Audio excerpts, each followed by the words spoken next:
Returning to work can be a bit of a challenge for breastfeeding and pumping moms. There are so many things to consider, both mentally and physically. So, how can employers help ease this process for mothers returning from maternity leave? What are some of the challenges businesses face? And how can employees advocate for themselves? Today, we're talking about how to support breastfeeding and pumping employees. We're the Boob Group. I use a breast pump. I hand express milk for my baby. I exclusively breastfeed. I use a nipple shield. I breastfed after a C-section. I use a milk bank. I breastfeed in public whenever I feel like it. I pump at work. I breastfeed with a cover. I breastfeed twins. I give my baby bottles. I made my own supplemental nursing system. I supplement with formula. I talk to my baby while I breastfeed. I'm breastfeeding as a survivor of sexual abuse. When I have extra milk, I share it with other moms. We are equal. We are the Boob Group. Welcome to the Boob Group. We're here to support all moms wanting to provide breast milk to their babies. I'm Sunny. I'm a mom to 4 kiddos, and I breastfed all of my babies for various lengths. I struggled at times, which I'm sure you guys can all relate to, and that's why we created the Boob Group, so you don't feel like you have to go through all of this alone. If you haven't yet, I encourage you to go to our website, newmommymedia.com, and subscribe to our weekly newsletter. You'll get updates and all of the new episodes we release because we produce other podcasts in addition to the Boob Group, everything parenting and pregnancy focused. You can also subscribe to the Boob Group through your favorite podcast app. And when you do so, I would love for you to leave a review. It's so great to hear from you guys. Who knows? We may even read your review on our show. All right, we're going to dive into this topic, but first, a quick break.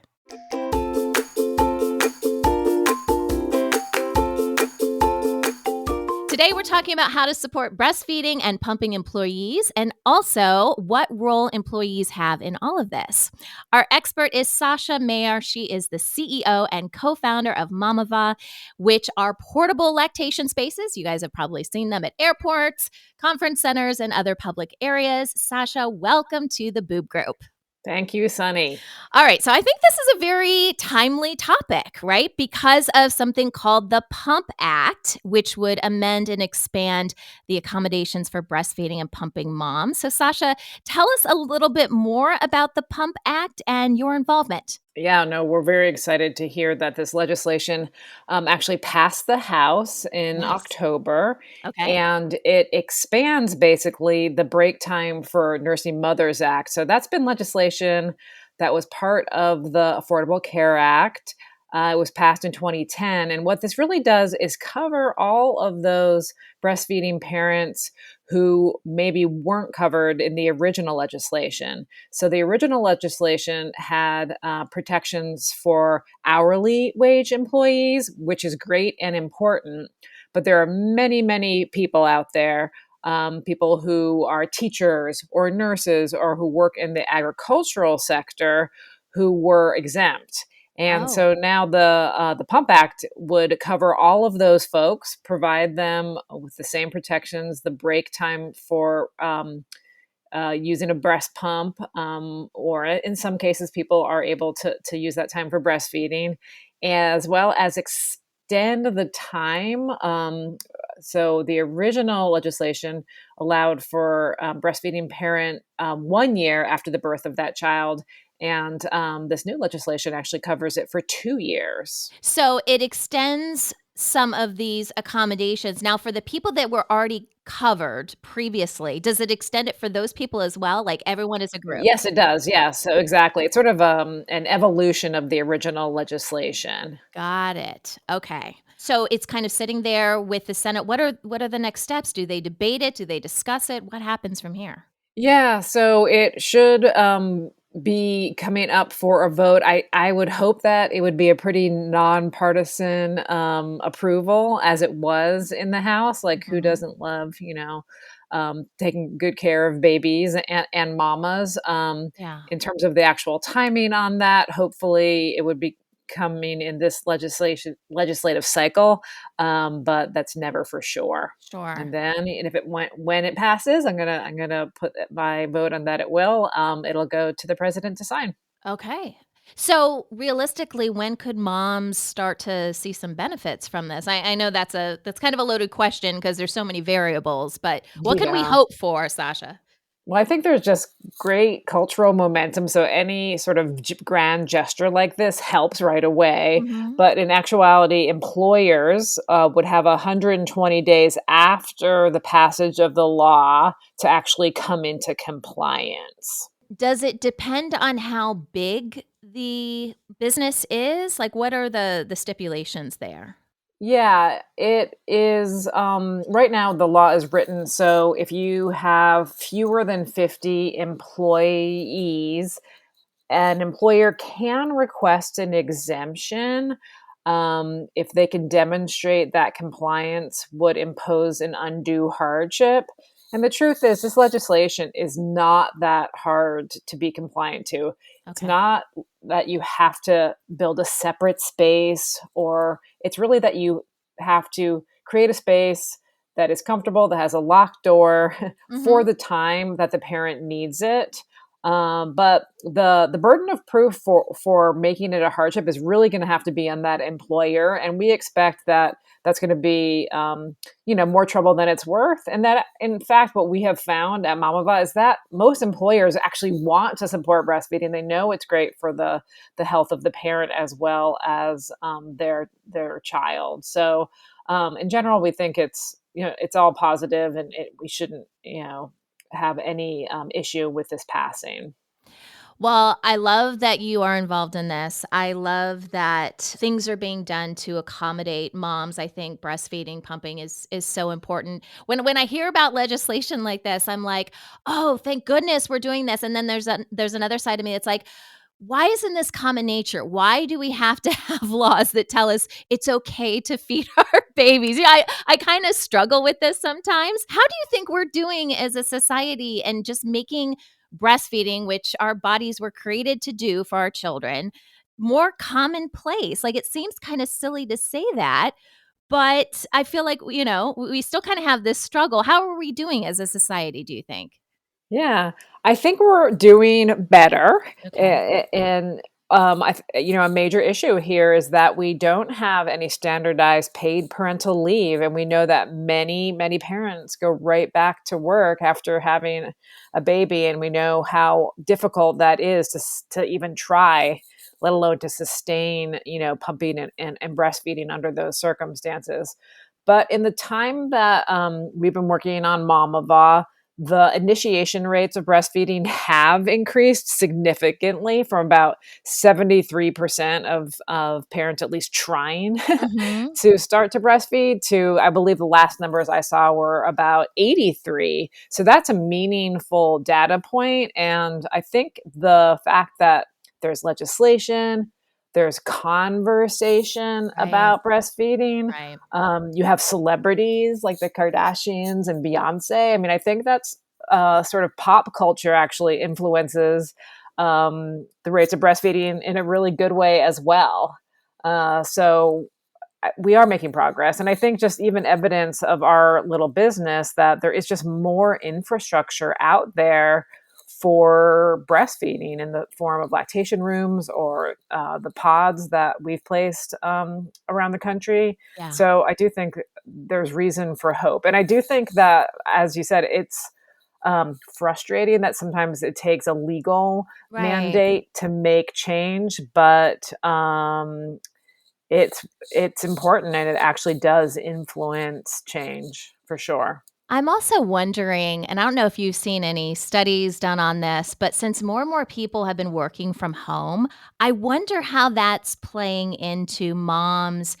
Because I mean, I've always kind of worked from home. I've had some jobs where I had to go Yeah. to a place, but since having kids, I've always pretty much worked from home. So I could be breastfeeding a baby while doing anything. And I'm just Yeah. wondering if we're seeing those numbers increase and moms breastfeed and pump for longer because they don't have these restrictions of going into a workplace. Have you seen anything on that? Yeah, I don't know about the data on that. Longer rates of breastfeeding, Yeah. or more. I actually can't give you any statistics there. I'm sure those will surface soon Mhm. enough. Mhm. Um, I have anecdotally heard, and we've done a few surveys just with our audience of app users that Yeah. they are breastfeeding for longer. Okay. But what's interesting is the pressures on the workforce. As we know, the low unemployment rates, the fact that so many women are leaving the workforce is actually influencing employers to do better in terms of employee benefits and support. So that is a silver lining coming out of this, is that they, no longer can sort of dismiss some of the needs of Yeah. employees, because they want women to not leave the workforce. It's much harder to fill a position Oh, yeah. than to just do better in terms of benefits and support for new parents. Yeah, totally. Did we see, like, once the Affordable Care Act and then this section, the Fair Labor Standards Act, came into effect, did we see any changes in numbers with moms and breastfeeding, or did we see? Yeah, that was about 2010, so it's been 11 years since that was passed, so that would be around that time frame of the initiation rate, 73% of new parents initiating breastfeeding, and now it's 83%. So I think that definitely, made an impact. Yeah, absolutely. Well, I'm glad to hear that. That gives me hope that every time we do something like this, you moms would take advantage of that, of course, and it can help Mhm. their family. So that sounds really good. Okay, so Sasha, we're going to take a quick break, and when we come back, we're going to talk more about what employers can do to help breastfeeding moms as they return from maternity leave, and then also, moms, what you can do to encourage this whole process. We'll be right back.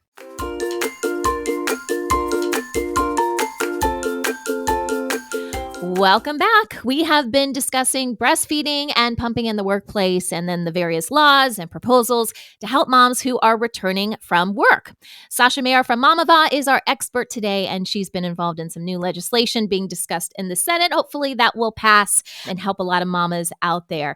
Sasha, I wanted to talk more specifically about what smaller businesses can do here. We talked in the first half about this legislation and how smaller businesses could file for some sort of exemption and maybe not have to do some of this. Not that they don't want to help moms, right? But we're in kind of this weird position sometimes. I run a small business where you want to help, but there's only so many resources. So I wanted to talk a little bit more. Maybe there are some people listening to this who run small businesses that want to help moms, but may not be able to do, some of the things like a larger business would do. So for some of those smaller businesses out there, what are some ways that they can help, some practical ways they can help breastfeeding and pumping employees or workers? Sure. So I think it's really important to have the conversation before a parent goes on parental leave and, and has the baby. Right. And so, kind of removing that stressor is really important, and making sure that the employee, you want that employee to come back Yeah. after having a baby, and getting a better understanding of what they need and what their intention is in terms of choosing to breastfeed. It is hard, for a smaller company to maybe figure this out. What we have found, for instance, in our office building where we're located, we have obviously, we actually have 3 or 4 of our lactation suites in various phases of prototype, Okay. and some complete. And we will actually invite the rest of the building to, if there are moms in these smaller office suites, to have access. We know, for instance, that some of our pods are in atriums, or in a mall, for instance, where you might have a bunch of smaller retailers. Mm. So giving the information to that mom, like, oh, when you take your break for pumping, it's just down, 5 stores down in the food court, or what have you. Things like that are important. And the time flies, that first year or two when you're a Yeah. breastfeeding mom. So even establishing, one of the offices as a lactation room is, an easy way to comply with the legislation. And so it's pretty easy ultimately to do the right thing. And then, I don't know, some of these businesses may not even be big enough to have an HR. And I think that's kind of where you were going with this, is Mhm. having that conversation, whether you have an official HR or whatever, Yes. to be able to have that conversation and just be honest about the situation so no one's surprised, right? Exactly. And I Yeah. mean, the moms should know. I know that there's a million decisions that you're making and questions you might have, but in this one, the law is on your side. Mm. So, not being shy about asserting your expectation, and ultimately, we know that breastfeeding is a key to health outcomes for both the mom and the infant, and I think that should motivate any employer to, want to support it. Yeah, absolutely. And are we seeing any kind of trends happening right now with employers as moms go back to work? Yeah, many more offerings, particularly in the corporate Okay. sector for supporting new families. Again, there is so much competition for quality workforce. And even in places like, Walmart distribution centers, for instance, or Amazon, facilities where we know they have many, many employees. Um, they need those folks to stay in employment, and are creating, more of a benefit package around what it means to be a new parent. Um, there's a lot of we're not in that business ourselves right now, but there are a lot of types of programs, again, helping employers plan for employee parental leave, plan for the benefits that they might require on the health side, helping new parents get breast pumps, Mm. those sorts of things that just make it easier for those new parents to navigate a very kind of complicated phase of life. Absolutely. And what can some of the moms do, the employees? How do they advocate for themselves? Because it obviously depends on what kind of company you're working for. And I hope that the companies out there are, really considering the needs of their employees above, the bottom line and all that kind of stuff. Because, you need to make your employees happy and feel safe and comfortable. But what Mhm. are some ways that that moms can advocate for that without coming off as super pushy or needy? You kind of walk that fine line sometimes depending on your employer.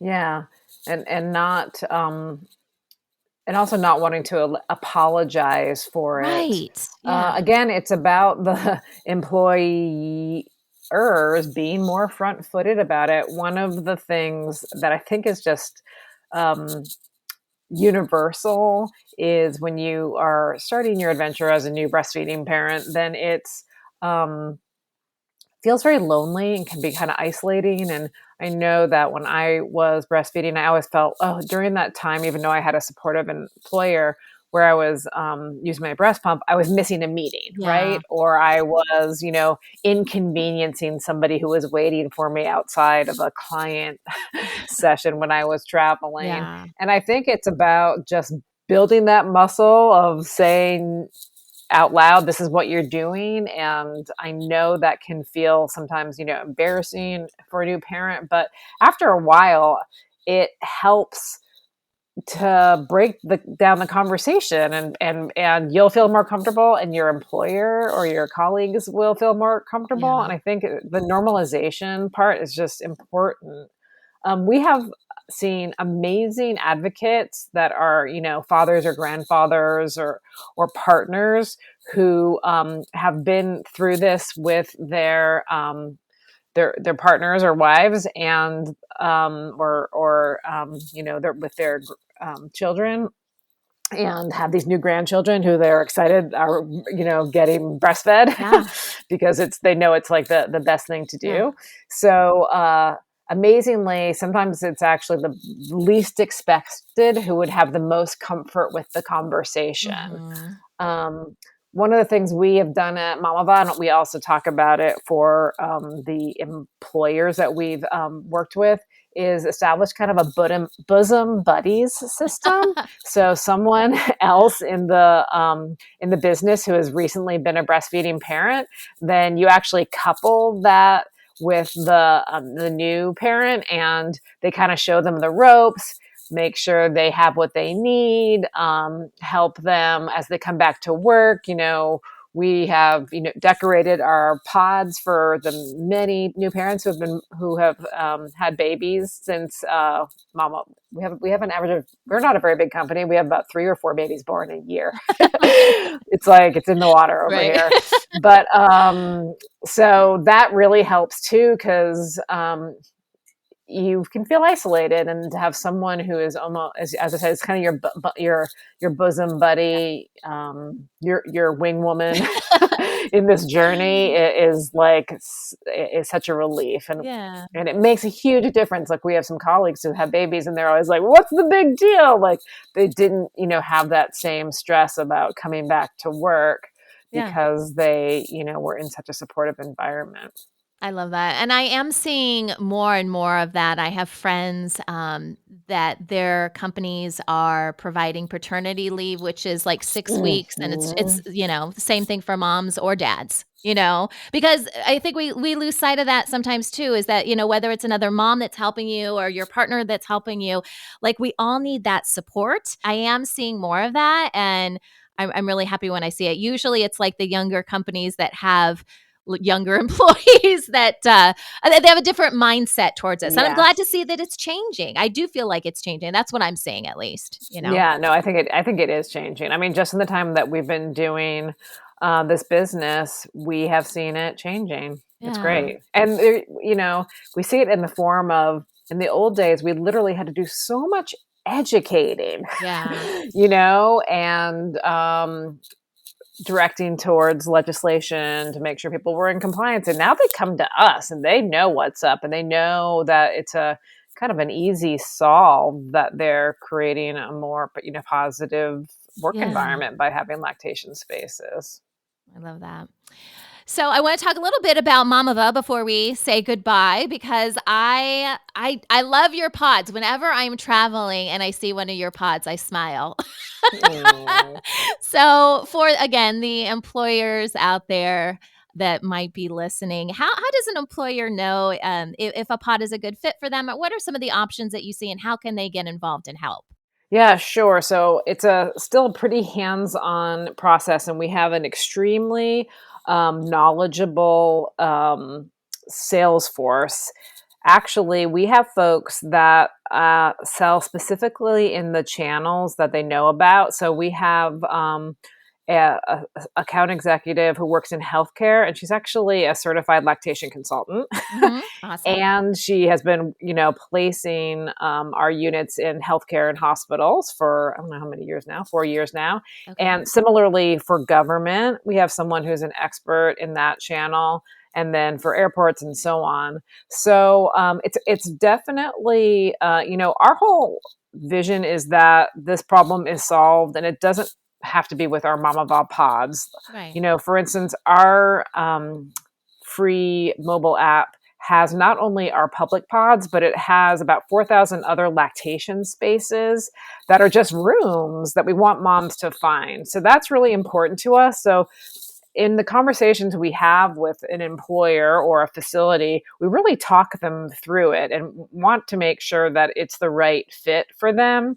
And in the beginning, we just sort of had one version of the pods, and now we have, a smaller pod that is a little bit more designed for, like, the back of the office space, kind of fits in a more neutral environment, all the way up to the pods that you see that are wheelchair accessible, that are in airports or stadiums. So there are a lot more options than when we first started out, and our team is really good at talking folks through, and we also do, for instance, audits. We work with some employers who have 20,000 people coming in and out of a big facility. And so we can help them crunch the numbers around birth rates, parents who are breastfeeding and sort of guide them like, okay, great, you have one lactation room that can fit 2 parents.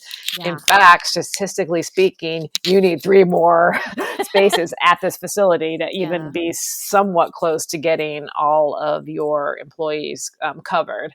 So that's the kind of work that we're doing more and more of, which is really fun. So for more information on that, can they go to your website and see the different pods and stuff like that? Is there more information on your website? All of that. We also have a really good resource for the Pump Act. You can actually just look up Mama the Pump Act and you can find an overview of that legislation and a bunch of other content around state by state legislation and laws. Awesome. Well, we'll include that as a resource on the episode page. So if you guys want to check that out, make sure you go to our website, newmommymedia.com, and look for this episode, the latest episode, and we'll link straight to that. Sasha, thank you so much. I appreciate you. You're an advocate for breastfeeding, pumping moms. I love that. I love everything you do. You guys be sure to check out Mamava, check out the Pump Act. Again, we've got those resources for you. And thanks for listening.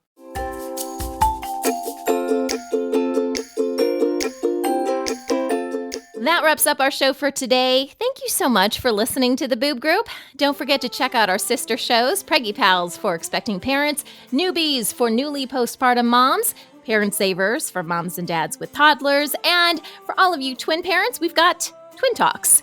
This is the Boob Group, where moms know breast. This has been a New Mommy Media production. The information and material contained in this episode are presented for educational purposes only. Statements and opinions expressed in this episode are not necessarily those of New Mommy Media and should not be considered facts. While such information and materials are believed to be accurate, it is not intended to replace or substitute for professional medical advice or care, and should not be used for diagnosing or treating healthcare problem or disease or prescribing any medication. If you have questions or concerns regarding your physical or mental health or the health of your baby, please seek assistance from a qualified healthcare provider. Hey mamas, don't forget to check out Mighty Moms. It's our online community built for new moms just like you. Not only can you connect with other moms, but you can also join us backstage for special mom-only online events. And you'll also be notified when we're recording so you can join us as a special guest. Visit our website, newmommymedia.com, and click on the Mighty Moms banner. It's free. That's newmommymedia.com. See you there.